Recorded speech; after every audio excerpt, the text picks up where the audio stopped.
শাপলা চত্বরে হাজার হাজার হাফেজে কোরআনদেরকে যারা শহীদ করেছে, ভারত সরকার বাংলাদেশে আগমন করার জন্য যেই প্রতিবাদ যারা করেছে, সেই সময়ও হাফেজে কোরআনদেরকে যারা শহীদ করেছে, এরপরে পিলখানা হত্যাকাণ্ডে 57 জন সেনা কর্মকর্তাকে যারা হত্যা করেছে, এরকম ভাবে একটার পর একটা যারা হত্যা করেছে, 24-এর এই আন্দোলনে হাজার হাজার ছাত্র জনতাকে যারা হত্যা করেছে, অবশ্যই তাদের বিচারও এই বাংলার মাটিতে হবেই হবে। কথা বলা ঠিক কিনা? যারা ঈমান এনেছে আমি আল্লাহর উপরে, কার উপরে বলো? কে বলছেন এ কথা? আল্লাহ বলছেন মুমিন মূলত তারাই যারা ঈমান এনেছে আমি আল্লাহর উপরে এবং আমার রাসূলের উপরে ঈমান এনেছে। শুধু তাই নয়, সুম্মা লাম ইয়ারতাবু, এবং এতে কোনো সন্দেহ পোষণ করে নাই। ঈমান এনেছে, এরপরে সন্দেহ করে নাই। এরপরে ওয়াজাহাদু বিআমওয়ালিহিম ওয়া আনফুসিহিম, জিহাদ করেছে, সংগ্রাম করেছে নিজেদের অর্জিত সম্পদ দ্বারা, প্রয়োজনে জীবন দিয়া আমার রাস্তায় সংগ্রাম করেছে, জিহাদ করেছে। আল্লাহ রাব্বুল আলামিন বলছেন উলাইকা হুমুস সাদিকুন, ওরাই হলো সত্যনিষ্ঠ, ওরাই হলো সত্যবাদী বান্দা। সুবহানাল্লাহ। আমার বন্ধুগণ শুন, তাহলে আল্লাহ রাব্বুল আলামিন বলছেন মুমিন মূলত তারাই, ঈমান যারা এনেছে আমার উপর, রাসূলের উপর, এবং সন্দেহ করে নাই। তার মানে আল্লাহ রাব্বুল আলামিন এই যে কুল কায়নাত সৃষ্টি করেছেন, আমাকে আপনাকে বানায়েছেন, বেহেশত দোজখ আছে, পরকাল আছে, এই সব কিছুর উপরে আমরা ঈমান এনেছি কিনা? ঈমান এনেছি কিনা? সব কিছুর উপরে ঈমান এনেছি। এখন যদি আল্লাহ রাব্বুল আলামিনের কোন একটা বিধান, কোন একটা আইন যদি আপনি সন্দেহ করেন, যাহারে কিসের আবার পরকাল, মরার পরে কি আবার হিসাব আছে নাকি? মাটির সঙ্গে মিশে যাব, গলে যাব, পচে যাব, কিসের হিসাব? কোনো হিসাব দেওয়া লাগবে না। এই চিন্তা যদি কারো মনের মধ্যে এসে যায়, বলেন তো সে কি মুমিন থাকতে পারবে নাকি? এই আয়াতের ব্যাপারে, পরকালের ব্যাপারে সন্দেহ করা যাবে নাকি?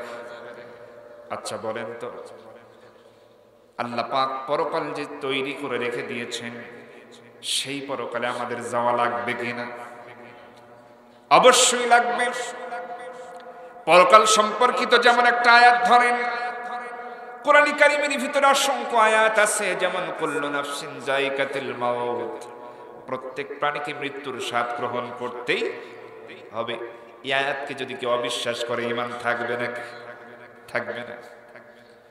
নবীজি যখন দাওয়াত দিচ্ছিলেন এরকম ভাবে, আল্লাহর ভয় মানুষের ভিতরে প্রবেশ করানোর জন্য এরকম দাওয়াত যখন দিচ্ছিলেন, মক্কার বড় বড় লোকেরা, কাফের নেতারা, তাদের মধ্যে অনেক প্রশ্ন জাগ্রত হওয়া শুরু করলো। কেউ বিশ্বাস করতে চাইতো না। দুই একজন ভাবতো মুহাম্মদ আল্লাহর নবী, ঠিক আছে, কিন্তু অধিকাংশই মানত না। একজন কাফের নেতা একদিন চিন্তা করলো, মুহাম্মদ বিন আব্দুল্লাহকে এবার একটু শায়েস্তা করার সময় এসে গেছে। সেই কাফের নেতার নাম হলো আস ইবনে ওয়াইল। কি নাম বলেন তো? আস ইবনে ওয়াইল। এই কাফের নেতা রাসূল করিম সাল্লাল্লাহু আলাইহি ওয়াসাল্লামের সামনে একটা মরা মানুষের দেহ কঙ্কাল নিয়ে সে আমার নবীজির সামনে হাজির হয়ে যায়। আস ইবনে ওয়াইল বলে, মুহাম্মদ বিন আব্দুল্লাহ রে, আমার হাতে এটা কি তুমি দেখতে পাচ্ছ নাকি? কয় হ্যাঁ, তা তো দেখতে পাচ্ছি। এটা তো একেবারে মৃত মানুষের কঙ্কাল নিয়ে আপনি হাজির হয়েছেন। কয় হ্যাঁ তাই। তোমার সামনে আমি মৃত মানুষের কঙ্কাল নিয়ে হাজির হলাম, এটা বলে, আর বড় একটা পাথরের উপরে এই কঙ্কালটা রেখে দিয়া আরেক হাতে একটা পাথর নিয়ে কঙ্কালটাকে আঘাত করতেছে, চূর্ণ বিচূর্ণ করে দিতেছে, একেবারে ছাতু করে দিচ্ছে। আর বলতেছে, মুহাম্মদ বিন আব্দুল্লাহ, এই যে দেখো তোমার চোখের সামনে এই যে মৃত মানুষের হাড় কঙ্কালটাকে আমি একেবারে পাথর দিয়ে পিষিয়ে মাটির সঙ্গে মিশায়া দিলাম, তুমি বলো তো কিভাবে আবার এটা পরকালে এটা আবার জিন্দা হবে, কেমন করে আবার মানুষ হবে? এই দাওয়াতই তুমি মানুষের কাছে দাও। এটা তামাশা ছাড়া আর তো কিছুই হতে পারে না। ওই সময় আমার নবীজি তাকে লক্ষ্য করে যা বলেছেন কোরআনের ভাষায়, কাইফা তাকফুরুনা বিল্লাহি ওয়া কুনতুম আমওয়াতান ফাআহইয়াকুম সুম্মা ইউমীতুকুম সুম্মা ইউহয়ীকুম সুম্মা ইলাইহি তুরজাউন। আল্লাহু আকবার। বান্দারে, কেমন করে তুমি তোমার রবকে অস্বীকার করো? তোমার কোনো অস্তিত্ব ছিল না, আমি অস্তিত্ব দিয়েছি। মায়ের পেটের গর্ভে যখন তুমি আসো নাই, তোমার তো কোনো খবরই ছিল না। যখন আসলে আমি একটা সময় রূহ দিলাম, তোমাকে জীবন দিলাম, বের করলাম, আবার তোমাকে মৃত্যুদান করব। সেই আল্লাহ বুঝি আবার তোমাকে জিন্দা করতে পারবো না? পারবে কিনা? এই ব্যাপারে কোনো সন্দেহ আছে? সন্দেহ যদি থাকে, এই যে আল্লাহ বলছেন ঈমান আনে তারা কোনো সন্দেহ করে না। এখন আমি আপনি যদি সন্দেহ করি এই ব্যাপারগুলোতে, ঈমান কি থাকবে? কুল কায়নাত কে সৃষ্টি করেছেন? আল্লাহ পাক সৃষ্টি করেছেন। এখন সেই আল্লাহ সৃষ্টি করে কি বলতেছেন, কি আদেশ করছেন, এটা এবার শুনুন। আল্লাহ রাব্বুল আলামিন বলছেন, ইন্না রাব্বাকুমুল্লাযী খালাকাস সামাওয়াতি ওয়াল আরদ ফি সিত্তাতি আইয়ামিন সুম্মা ইসতাওয়া আলাল আরশ ইউগশিল লাইলান নাহারা ইয়াতলুবুহু হাসীসা والشمس والقمر والنجوم مسخرات بأمره ألا له الخلق والأمر تبارك الله رب العالمين الله أكبر আল্লাহ বলছেন, নিশ্চয় আমি আসমানকে সৃষ্টি করেছি, জমিন সৃষ্টি করেছি মাত্র 6 দিনে। কয় দিনে? ফি সিত্তাতি আইয়াম, 6 দিনে সৃষ্টি করেছি। এরপরে সুম্মাস্তাওয়া আলাল আরশ, এরপরে অতঃপর তিনি আরশে আজিমে সমাসীন হয়েছেন। সুবহানাল্লাহ বলেন। আল্লাহর আরশ আছে না নাই? এরপরে বলছেন, আমি সূর্য সৃষ্টি করেছি, চন্দ্র সৃষ্টি করেছি, গ্রহ নক্ষত্র সৃষ্টি করেছি, দিন রাত সৃষ্টি করেছি। আমি দিনকে রাত দ্বারা ঢেকে দেই। যেমন এখন কি দিন আছে নাকি? রাত দ্বারা ঢেকে দিয়েছেন কে? অন্ধকার করে দিয়েছেন। আল্লাহ বলছেন, একটা অন্যটাকে অনুসরণ করে সবাই আমার হুকুম মানে, অতএব আলা লাহুল খালকু ওয়াল আমর, সৃষ্টি করেছি আমি, আইনও চলবে আমি আল্লাহ। কথা বলেন ঠিক কিনা মুসলমান? তাহলে আমাকে যিনি সৃষ্টি করলেন, কুল কায়নাতকে যিনি সৃষ্টি করলেন, সব কিছু যিনি সৃষ্টি করছেন, সে আল্লাহ বলছেন সৃষ্টি সব আমি করেছি, অতএব আমার আইন চলবে, দুনিয়াতে অন্য কোনো আইন চলতে পারে না। কথা বলেন ঠিক কিনা? তাহলে সে আল্লাহর আইনের কথা যদি বলি, এটা কি রাজনীতি হবে? বলেন। বিগত 15-16 বছরে এই কথাগুলো আমাদের বলতে দেওয়া হয়নি, ঠিক কিনা ভাই? ঠিক কিনা? ভাইরাও বলতে পারে না। ভাইরা সে বক্তব্য শোনেন নাই? কত সুন্দর করে বক্তব্য শুরু করলেন, আল্লাহর প্রশংসা আদায় করলেন, আবার আল্লাহর প্রশংসা দিয়ে শেষ করলেন, আবার কোরআনের মাহফিলকে সম্মানও করলেন।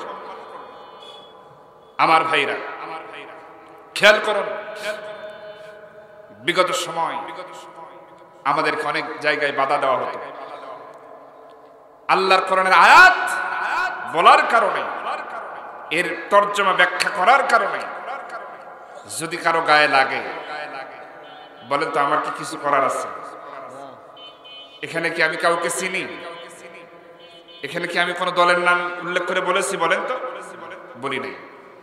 কিন্তু যখন কোরআনের আয়াত তেলাওয়াত করা হয়, এক শ্রেণীর মানুষের এরকম গায়ে লেগে যায়। দেখেন আমার ভাইয়েরা, আমার তো করার কিছু নেই, আমি তো কোরআন গোপন করতে পারবো না। কোরআন গোপন করলে আমারও শাস্তি আছে না? অবশ্যই আছে। এই কোন আয়াতে আমাদের সন্দেহ রাখা যেমন চলবে না, গোপন করাও চলবে না। এই কোরআনের আয়াতকে মিথ্যা মনে করা যাবে না। আমার বন্ধুগণ, আল্লাহ রাব্বুল আলামিন বলছেন, ইন্নাল্লাযীনা কাযযাবু বিআয়াতিনা ওয়াস্তাকবারু আনহা লা তুফাত্তাহু লাহুম আবওয়াবুস সামা ওয়া লা ইয়াদখুলুনাল জান্নাতা হাত্তা ইয়ালিজাল জামালু ফি সাম্মিল খিয়াত وكذلك نجزي المجرمين الله أكبر আল্লাহ বলছেন ইন্নাল্লাযীনা কাযযাবু বিআয়াতিনা, যারা নিশ্চয়ই যারা আমি আল্লাহর আয়াতকে মিথ্যা মনে করবে, দুর্বল মনে করবে, যে এটা এখন আর চলে না, এইটা ধারণা করবে। এরপরে শুধু তাই নয়, ওয়াস্তাকবারু আনহা, অহংকার করবে। লা তুফাত্তাহু লাহুম আবওয়াবুস সামা, তাদের জন্য আসমানের কোন দরজা খোলা হবে না। এরপর আল্লাহ বলছেন ওয়ালা ইয়াদখুলুনাল জান্নাতা, আর তারা জান্নাতেও প্রবেশ করতে পারবে না। যেমন করে হাত্তা ইয়ালিজাল জামালু ফি সাম্মিল খিয়াত, আল্লাহ পাক একটা সাধারণ উদাহরণ দিতেও তিনি কার্পণ্যতা করেন নাই। দেখেন, হাত্তা ইয়ালিজাল জামাল, জামালুন মানে হলো উট, জামালুন মানে কি? উট। আল্লাহ বলছেন সুইয়ের ছিদ্র দিয়ে যতক্ষণ একটা উট প্রবেশ করতে না পারবে, ততক্ষণ পর্যন্ত ওই বান্দার জান্নাতে যাওয়া হবে না। নাউযুবিল্লাহ। খেয়াল করছেন, আল্লাহর একটা আয়াতকে, একটা অক্ষরকে যে দুর্বল মনে করবে, মিথ্যা মনে করবে, তার জন্যে জান্নাতে যাওয়া তো অসম্ভব। ততক্ষণ পর্যন্ত একটা সুইয়ের ছিদ্র দিয়ে একটা উট যেমন প্রবেশ করা অসম্ভব, সুইয়ের ছিদ্র দিয়ে কি উট যাওয়া সম্ভব? এই ঘটনা আপনারা অনেক শুনেছেন, কিন্তু এটা কিন্তু সরাসরি কোরআনের আয়াত, সম্ভব নয়। তাহলে আল্লাহর কোন বিধান, কোন আয়াতকে অস্বীকার করা, সন্দেহ করা যাবে? এই কোরআনে কারিমের ভিতরে ন্যায় বিচারের কথা বলেছেন কে? আসতে বলবেন না, কে বলেছেন? আল্লাহ বলেছেন ন্যায় বিচার করো, ইনসাফ করো, আদল করো।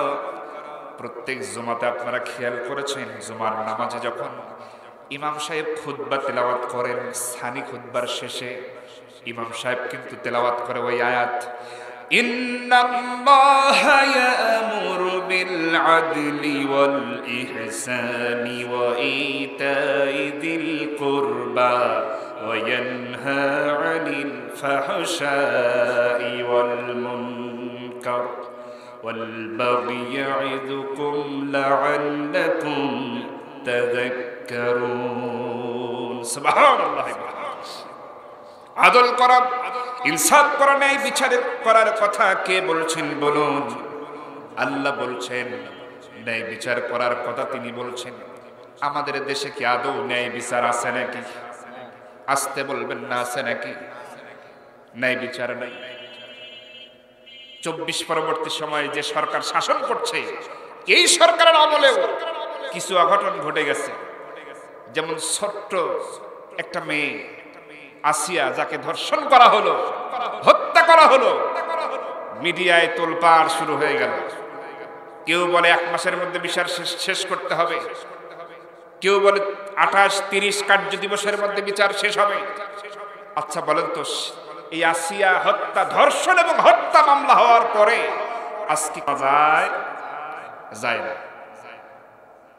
এরপরে এরকম অনেক হত্যা, ধর্ষণের ঘটনা আমরা শুনতে পাচ্ছি, দেখতে পাচ্ছি।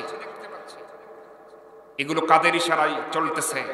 আমাদেরকে বের করতে হবে। আমার বন্ধুগণ, দুনিয়ার বিচারের যদি এই অবস্থা হয়, চিন্তা করেন, আজকে লোক আছে, ক্ষমতা আছে বলেই যা খুশি তাই করা যায়, কিন্তু কিয়ামতের ময়দানে কি করা যাবে? আজকে 29-30 বছর পুরানা একটা চিত্রনায়ক, মানে পেপার পত্রিকায় দেখলাম, সালমান শাহ, নাম শুনছেন আপনারা? তার বিচার, সেই পুরাতন বিচার আবার নতুন করে যদি করার প্রসেস যদি তৈরি করা সম্ভব হয়, ৭১-এর ওই স্বাধীনতা যুদ্ধকে কেন্দ্র করে সেই বিচার এত বছর পরে এসে করেও যারা শাসন করলে বিগত সময় এই বিচার করে মিথ্যা প্রপাগান্ডা ছড়িয়ে কোরআনওয়ালাদের যদি ফাঁসির দড়িতে ঝোলানো সম্ভব হয়, তাহলে ২৪-এ যাদেরকে ছাত্র জনতা যুবকদেরকে যারা হত্যা করেছে, শুধু এটা নয়, শাপলা চত্বরে হাজার হাজার হাফেজে কোরআনদেরকে যারা শহীদ করেছে, ভারত সরকার বাংলাদেশে আগমন করার জন্য যেই প্রতিবাদ যারা করেছে, সেই সময়ও হাফেজে কোরআনদেরকে যারা শহীদ করেছে, এরপরে পিলখানা হত্যাকাণ্ডে ৫৭ জন সেনা কর্মকর্তাকে যারা হত্যা করেছে, এরকম ভাবে একটার পর একটা যারা হত্যা করেছে, ২৪-এর এই আন্দোলনে হাজার হাজার ছাত্র জনতাকে যারা হত্যা করেছে, অবশ্যই তাদের বিচারও এই বাংলার মাটিতে হবেই হবে। কথা বলা ঠিক কিনা আমার ভাইরা? আদল হবে না, তাছাড়া ন্যায় বিচার হবে না। আপনারা কি এই অন্যায়ের বিরুদ্ধে সোচ্চার হতে রাজি আছেন? যার যে কর্ম, যে অন্যায় করেছে, আমরা চাই ন্যায় বিচার হোক। ন্যায় বিচারের পক্ষে আছেন তো সবাই? একটু ন্যায় বিচারের পক্ষে রাজি আছেন কারা? মুসলমান হাত তুলে দেখান। লিল্লাহি তাকবীর, লিল্লাহি তাকবীর। আল্লাহ কবুল করুন, বলছে আমিন।